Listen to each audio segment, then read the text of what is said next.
up on Pulse. Lara Croft's next adventure is finally in full swing. But did it take its toll on an IDOS exec? Plus, there's more to IDOS than Tomb Raider. We'll get a first look at the company's new platformer, Whiplash. And we went to Northern California to see what Electronic Arts was showing off at Camp EA. That's all coming up right now on Pulse.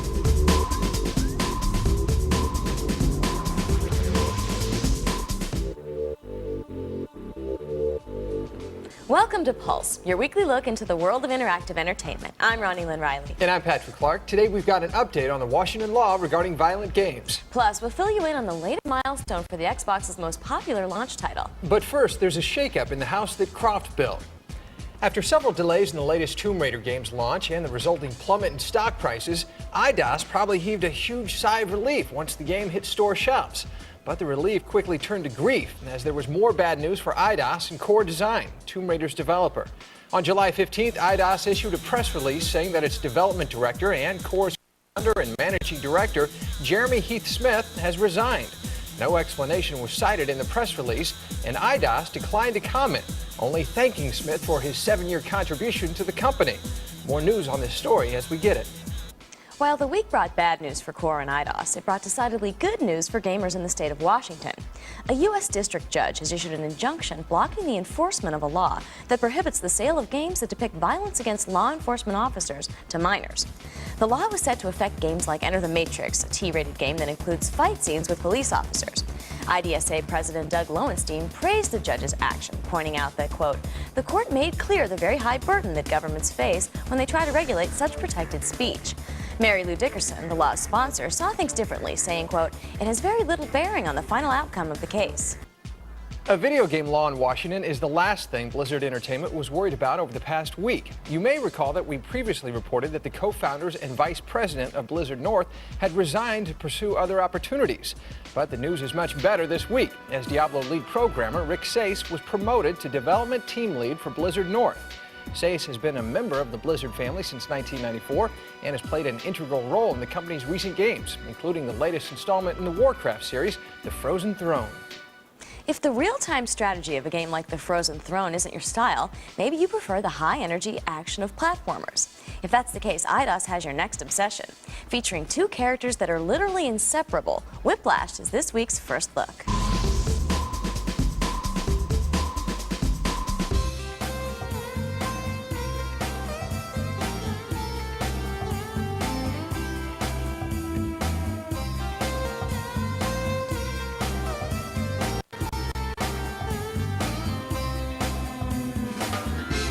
In Whiplash, we have Spanx and Redmond are the main characters.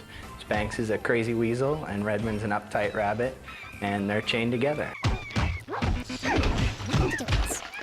Spanx and Redmond are escaping from the facilities of Genron, a high-tech sort of animal testing, product manufacturing facility. The hamster cannon. That's just plain mean. As such, they've each sort of been subject to testing within the facility. Spanx specifically has been the victim of electricity testing, like appliance safety and things like that. Redmond's specialty was hair and makeup, so his natural affinity is he's impervious to pretty much anything. And Spanx doesn't dislike electricity, I think he kind of enjoys it. Actually, no animals were harmed, but humans repeatedly get damaged in the process.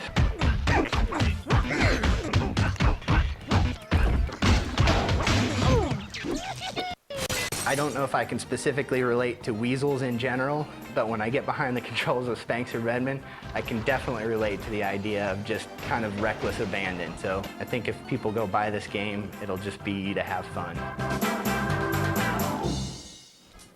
Yes, it's that time of year again, the time when wild rumors run rampant over the vast electronic smorgasbord we like to call the internet. This week, the UK development community is reporting that many of its members have already seen a demonstration of the Xbox 2, codenamed Xenon. Also making the rounds among the .com faithful is the story that Grand Theft Auto Vice City will be coming to the Xbox before Take-Two Interactive's PS2 exclusivity contract runs out at the end of next year. Earlier this year, Take-Two's CEO said that a major Rockstar title would come to the Xbox in the first fiscal quarter of 2004, but he didn't elaborate. The subsequent buzz points to Grand Theft Auto Vice City as the likely candidate. In order to circumvent the exclusivity clause, the game is rumored to be titled Vice City. One game that doesn't need a loophole to come to the Xbox is Tom Clancy's Rainbow Six 3. That's because Ubisoft has announced the game's console launch will be an Xbox exclusive, at least for the time being. Ubisoft has ruled out a future release for the PlayStation 2 and GameCube, like they did with Splinter Cell last year. There's no question that if Vice City does find its way onto the Xbox around the holiday season, it'll sell better than earplugs at a jeweled poetry reading. But it will face quite a challenge if it wants to be the best-selling game of all time on the Xbox. Microsoft and Bungie Studios announced this week that the Xbox's killer app, Halo, has sold more than 3 million copies worldwide since it was released in 2001. Of course, the torch will be passed when Bungie releases the highly anticipated sequel sometime in 2004. Halo may have just broken the 3 million mark, but there's no way it's still in the top 10 Xbox games almost 2 years after its release, right? The only way to find out is to check out the EB Games Top 10 Xbox titles for the week. If you think this is a realistic volleyball sim, you've taken one too many spikes to the face. At number 10 is Outlaw Volleyball. Master the art of pillaging and perfect your plundering skills with this week's number 9, Pirates of the Caribbean. At number 8 is the video game equivalent of Richard Simmons. It just won't go away. But in Halo's case, that's a good thing. If your gun-for-hire business isn't booming, keep your mercenary skills sharp with this week's number 7, Soldier of Fortune 2. So you're feeling the need for speed but can't afford an F-16? Try the next best thing in Midnight Club 2, coming in at number 6. For those outside-the-box types, it's the open-ended RPG action of The Elder Scrolls III Morrowind at number 5. Jackknifing into the number 4 slot is a fun trucking game that puts an 18-wheeler in your hands. Big month of truckers. Get the truck out of here. Bruising its way into the countdown at number 3 is the game that lets you bring the pain 23rd century style, brute force. Want to weave through Washington? Or would you prefer plowing through Paris? Do both with this week's number 2, Midtown Madness 3. And topping the charts this week at number 1 is the supernatural Nazi blasting action of Return to Castle Wolfenstein. Coming up after the break, we're hitting the road for a look at the next big thing from EA Sports Big, the football game NFL Street. Plus, we're headed to Northern California for Camp EA and a look at what Electronic Arts has in store for you. All that and more, only on Pulse.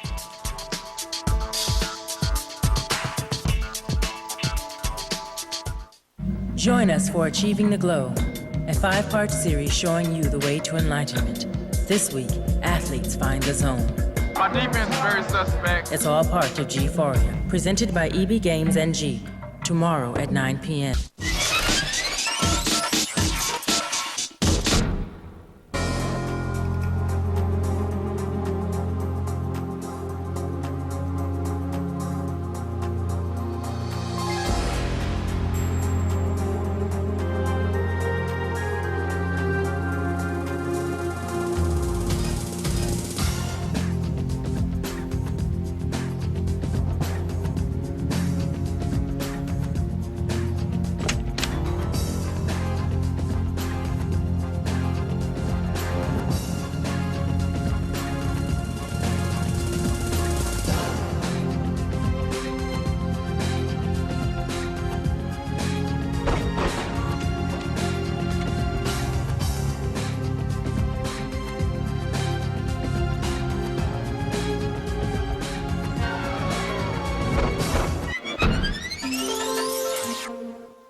This isn't an easy thing for me to say, so I'm just gonna say it.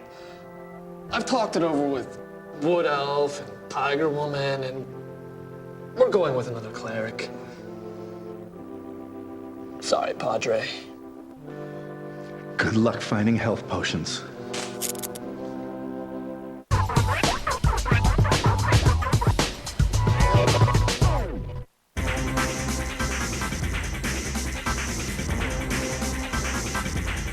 In a few short weeks, G-Phoria, G4's first annual event celebrating games and the people who play them, will take place here in Los Angeles. Celebrities, industry insiders, and 50 lucky G4 viewers will be treated to a slew of games, music, and the Glow Awards, which will honor industry leaders. The soiree will take place at the Henry Fonda Theater in Hollywood, which opened its doors in 1926. In its 70-plus years of existence, the theater has changed its focus from live theater to movie house to music venue. With a state-of-the-art sound system and room for more than 1,300 people, G-Phoria promises to be quite a party. and we'll be there to bring it to you. You can get on the show by sending us a video of yourself with your pick for the game of the year and why you think it's worthy of the glow. Go to www.g-phoria.com for more details. If you've seen any of our Road to G-Phoria specials, better known as Achieving the Glow, then you've probably noticed Adam West is your guide. But TV's Batman is more than just a pretty face. He's also an accomplished voiceover artist. And Ubisoft has announced that along with X-Files X-star David Duchovny, West has signed on to do voiceovers for a character in the graphic novel-inspired 13. Although he's best known as the Cape Crusader from the 60s TV show, West has spent his share of time in the VO booth. His past credits include the animated series Rugrats, Johnny Bravo, and The Family Guy. So you love football, but could do without little annoyances like rules and referees, right? Well, then EA Sports Big has your game. NFL Street is taking the pigskin from the cheers of the stadium to the smack talk of the urban playground. We recently went to Camp EA to check it out.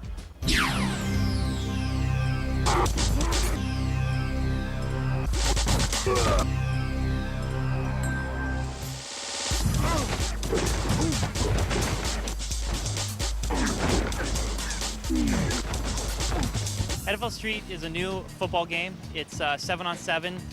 It's pickup football. Players are playing both sides of the ball. So you have Michael Vick playing quarterback. Michael Vick's got to play defensive back also. That works well for someone who's fast like that, but Peyton Manning might have a great gun on offense, but you look at him on defense, he's not going to be the best player. It's pretty sweet, you know. I think that it's going to take off a lot. You know, it's definitely non-traditional, so it's going to be fun to see that the guys, and especially the kids, they're going to get after this game because they're playing street football still, you know. We want to, but our contract says we can't. So, you know, it's good to see that the kids are out there still playing. Then they're going to have a game that's going to reflect the same level, so that's going to be fun for them. The essence is just a pure love of football. It's the players. It's all about the players, from their emotion, from what they wear when they're off the field. They're not in helmets. It's just what they love the game. They love football. They're going to play football. They're going to show off. They're going to taunt. They're going to go through their legs when they run. They're going to throw behind-the-back passes and big hits. Football's about power. It's pretty intense. You know, it's pretty intense. I think it's great to see him go into that aspect of, you know, the street ball that seems to be kind of popular these days, sort of making a comeback. Really about style. You look at the players, they're in street gear, they got their hats on sideways, visors upside down, different look, and then when they're running out there, they can go behind the back with a pass, or they can go through their legs when they're making a juke. They can go through their legs on a spin move. We're pushing the level of athleticism with the style. It's a very rare game. It's probably the only game that people really can pick up and say, this is the more real, you know, like childhood. And when you have that, man, it's just, you can just do anything you want to do on this game. And it's just so fun. It'll keep you occupied for hours, definitely. So it's a great game coming up. Gridiron goodness wasn't the only thing they had on display at Camp EA. Maybe you're a World War II buff, or it could be that you've seen every James Bond movie, or a sim addict looking for your next fix. Whatever the case, they had it all on display and took us for a tour of their annual event. Camp EA is an annual event, and this is the 4th year we've had it. Each year it gets bigger and bigger. This year we have 29 different titles on multiple platforms, and we have everyone from our executive producers and producers to the studio general managers, and a ton of media are here checking it out, and we're just so excited with the breadth and depth of the lineup we have.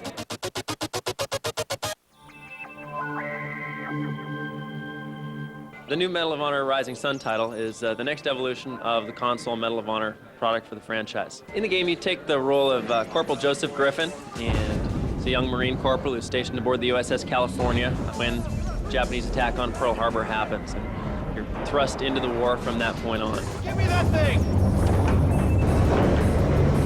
Some of the new things that we're really proud of, though, we've taken it from a fairly linear game. We've added a lot of multiple paths. We've added a lot of replayability in terms of their secret items that you can find. Medal of Honor Rising Sun will ship this fall on PS2, Xbox, and GameCube.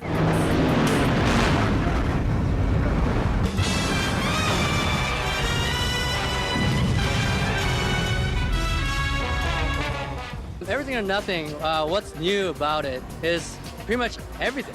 And what I mean by that is that last year we were in a first-person perspective mode, and there are a lot of things in first-person perspective that you couldn't really deliver that we thought in third person show off really well.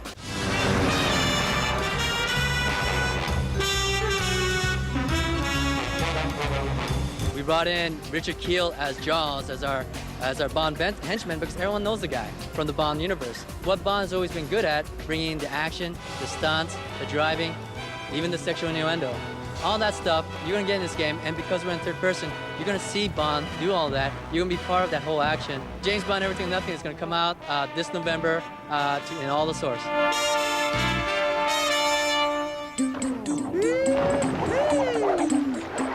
Sims Bustin' Out is the new game of The Sims on console platforms, and this year it's all about busting out of the house. This is the first time Sims own cars and actually drive in the world.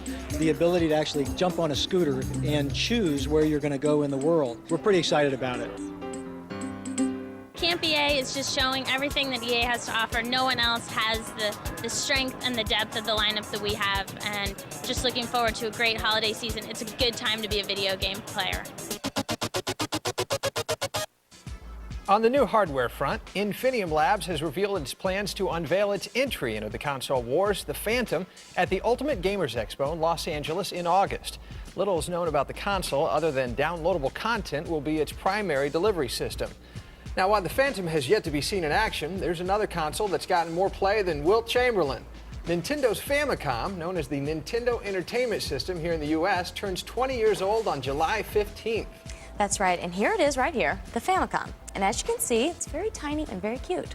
It looks very old school, almost like an 8-track player, something like that. I know it does. Well, the controls are set up pretty much like the Nintendo system that we're used to. The only thing that's very exciting is the second controller has a microphone on it, so you can talk into it and hear your own voice coming out of the TV, kind of like Darth Vader. Very nice. They're going to do a limited edition run of this, but Game Boy Advance SP version of this, only 1,000 of them in Japan. We'll have to go to Japan to check it out. Well, happy birthday, Famicom.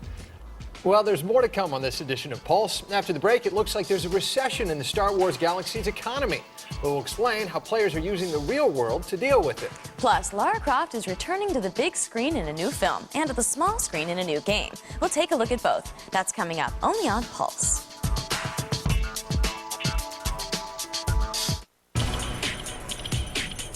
Hi, gang. I'm Bruce Campbell. You're watching G-Phoria TV for gamers.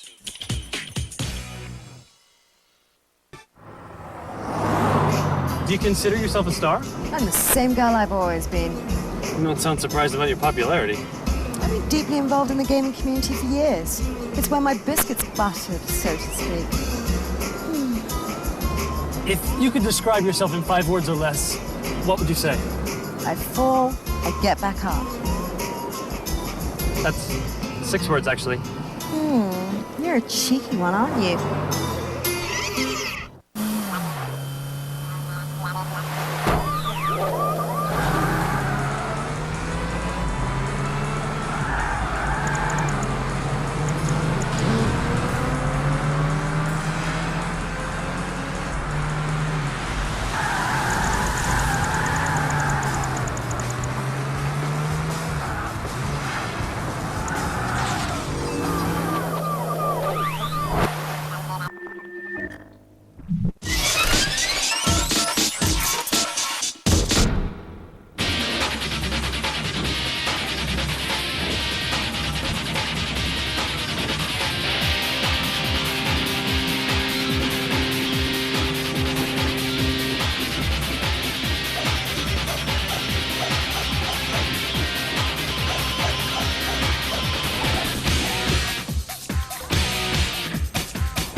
Ready, go team! Lock and load, because the search for our new arena champion begins with a clash. Gamma starts the round off by showing some gymnastics skills. They are getting tons of kills, and they even tied up a second round. Look at that! Cade is not giving up. Ryu lands a major hit on Keo. The pressure is on. Arena, tomorrow at 11 p.m., powered by the Intel Pentium 4 processor.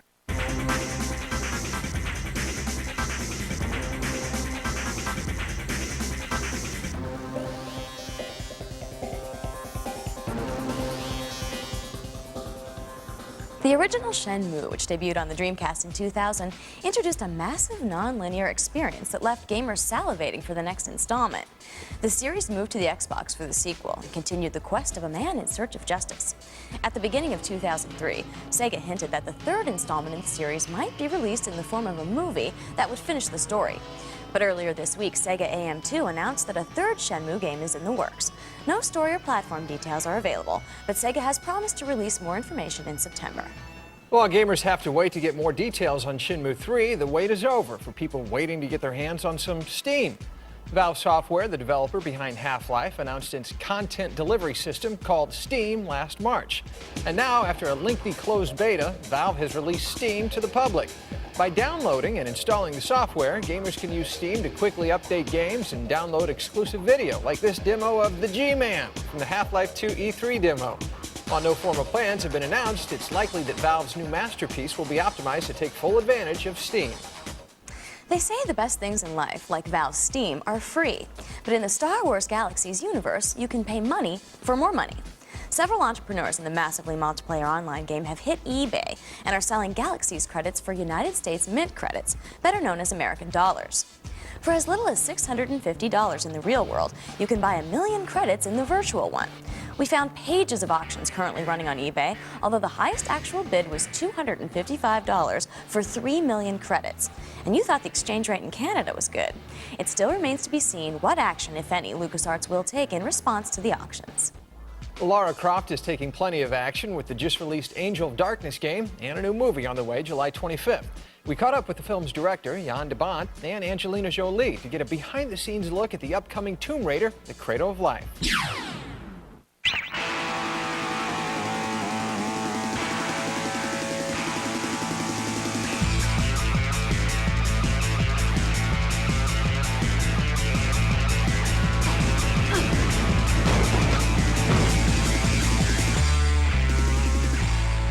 Of course I played Tomb Raider, so did my son.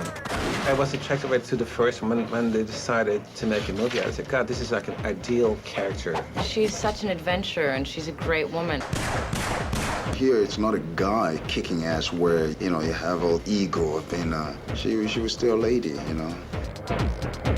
I like the fact that she's a strong woman who doesn't use her sexuality to win, and she's not silly and flirty, and she doesn't hate men. She's just a strong woman.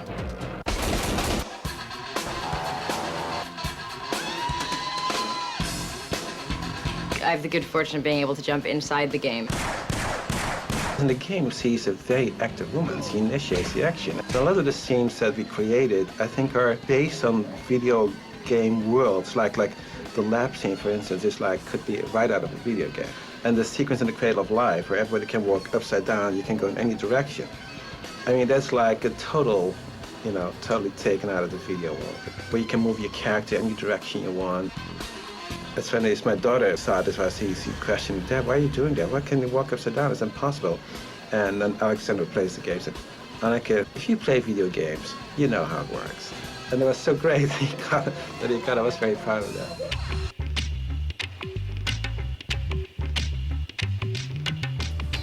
Do you ever do anything the easy way? And risk disappointing you.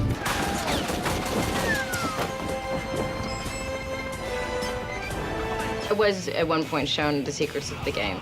The most difficult thing is to not disappoint the fans and to make sure that there's the things they love about Lara exists with the things that you add to make her more of a flesh and blood woman, but to make sure you don't take away what everybody loves. I think the originators and creators of video games are very creative people. I mean, the characters that they create are sometimes bigger than life, but there's also a lot of humanity to it as well. It's like I think there's a lot of very interesting characters that really can take you somewhere. And I think, in my opinion, is that it's going to totally replace the comic book. I think it's a much stronger world. I think it's a more imaginative world. I think it's a world that you can actually take part in, that you can control one way or another. I think that more and more, films will be based on characters, on video games, than it used to be from comic books.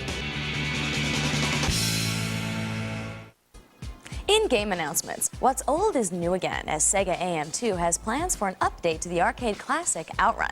The aptly titled Outrun 2 will feature 4 racing modes and is set to be released in Japan later this year. No release date has been set for the game here in the States. In new releases, it's extreme, extreme, extreme sports action as Downhill Domination comes to the PlayStation 2 on July 22nd. The gameplay is simple. Customize your bike to your own specifications, point the bike downhill, and stay away from cliffs. Or you can try your hand at stunts in the mountain cross mode. Coming to the PlayStation 2 on July 22nd is The Great Escape.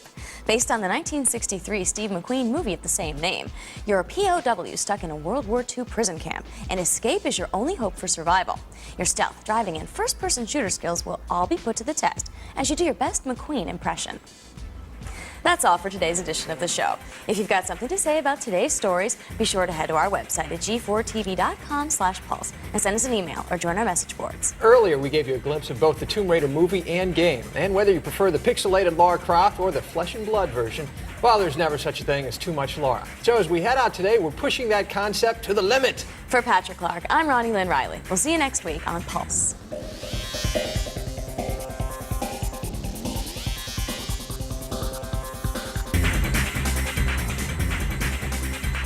Be on the top of a volcano, and that's a day at work.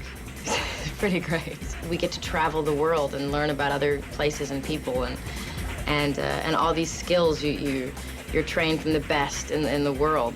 Jet skiing or horse riding or spinning shotguns or doing a military rifle drill. All these things that when could you ever get the opportunity to have that kind of experience other than to do these films?